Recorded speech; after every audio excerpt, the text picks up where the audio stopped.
Hey guys, welcome to another MapleStory video, and today I'll be giving you guys a guide on the Maple Legion. I decided to type up Maple Legion guide online, and there were a ton of guides, both written and video, that explain the system well, but you know what, screw it, I want to make my own since I like guide videos. Who knows, maybe you might take more out of mine, so give it a watch. Kindly take a look at the table of contents I have posted on the screen and their timestamps should you want to skip anything, but I suggest you watch the entire video, it shouldn't be too long anyway. The Maple Legion is the successor and replacement of the character card system. It gives players an incentive to level up a ton of characters in order to receive bonuses throughout all characters in their account. With proper investment and a lot of high level characters, you can reap a ton of benefits from the Maple Legion. The Maple Legion carries over many features from the character cards such as individual character bonuses, but the extra feature is that there is now a board where you can place your characters on to give you even more bonuses. On top of that, there includes a coin shop in which you can cash in currency for valuable buffs and items.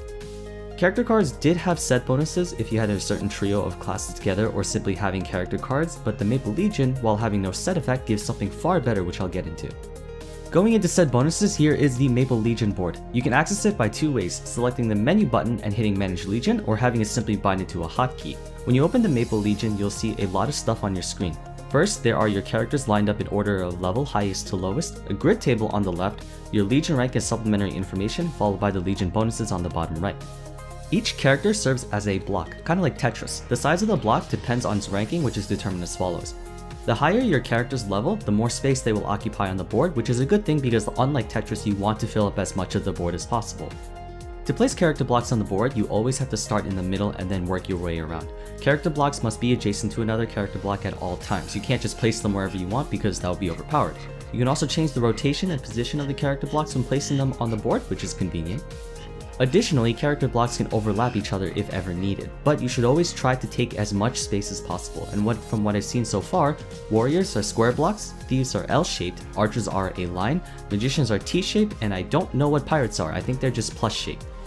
There are 16 total sections on the board, each defined by a certain stat. The 8 inner sections can be customized, which means you can change which quadrant is which attribute, while the 8 outer sections cannot be customized, otherwise once again that would be overpowered. Initially, when you start your Maple Legion, you will start off with the Nameless Legion rank 1, and your Legion board will be locked into only the 8 inner sections. Your Legion rank determines how many characters you can put on the board along with how much of the board you can actually access. As for how to rank up, I'll explain that later on. Like in the character card system, the Maple Legion system gives you bonuses per character, which usually come in various stats. Character bonuses increase based on the level. For example, an A rank thief gives you 20 luck, while an SS rank thief gives you 80 luck.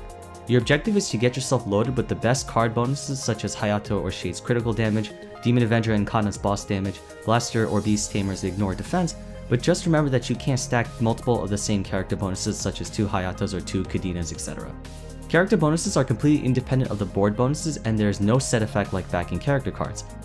In terms of the best classes, here's a good list of what to aim for. You obviously want to get every class in the game, but should you prioritize, you want to go for those 12, although ultimately, like I said before, you want to go for every single class because you have nothing to lose. As for the board bonuses, now we're getting to the good parts. Each tile on the board grants you a stat per tile of that section. There are no benefits to having certain tiles filled up, nor is there a benefit to filling up an entire section. Each separate tile just gives you stats, and they give you a ton. Nexon was smart when they arranged the outer sections of the board, and also prevented us from customizing it because they split up bonuses like crit damage and ignore defense away from boss damage, which is a smart call, otherwise it would be taken advantage of too easily.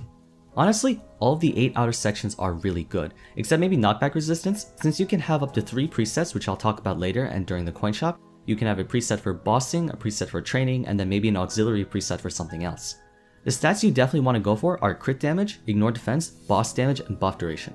It's pretty easy to get max critical rate without use of the Legion board, but if you need some, you can always allocate a character, and just remember you can place more characters the higher your Legion rank. Board bonuses are separate from the character bonuses, but both types apply to all characters in the world that you're in. So how do you get more coins? The Legion raid is the best way to. Characters you place on the board go into a Legion raid in which they fight a boss continuously whether you're online or offline, giving you 1 Legion coin for every 100 billion damage you deal. You yourself can also enter the raid to deal damage to the boss. However, there's a limit to how much you can do at a certain time, otherwise players can easily farm Legion coins if they use a super powerful character. Speaking of which, the amount of damage each side character does in a raid is dependent on 2 things, Star Force and level. The ideal amount of Star Force you want for your mule characters is around 120 to 150, which can easily be achieved using items like Pencilier and boss equips like Decidius Earring, Royal Black Metal Shoulder, etc. As for level, you want to go as high as you possibly can. A link to the damage formulas will also be in the description below if you want to get a little bit more into the mat.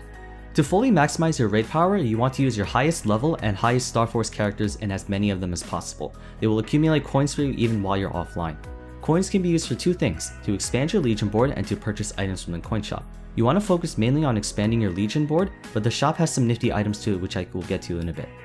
There are two daily quests you can do in the Maple Legion. The first one is to take out regular wyverns, which you see no doubt swarming around the raid when you enter, and the second one is to take out the golden wyverns. Golden wyverns spawn after defeating a certain amount of regular wyverns, and finishing both dailies will take no more than 5 minutes.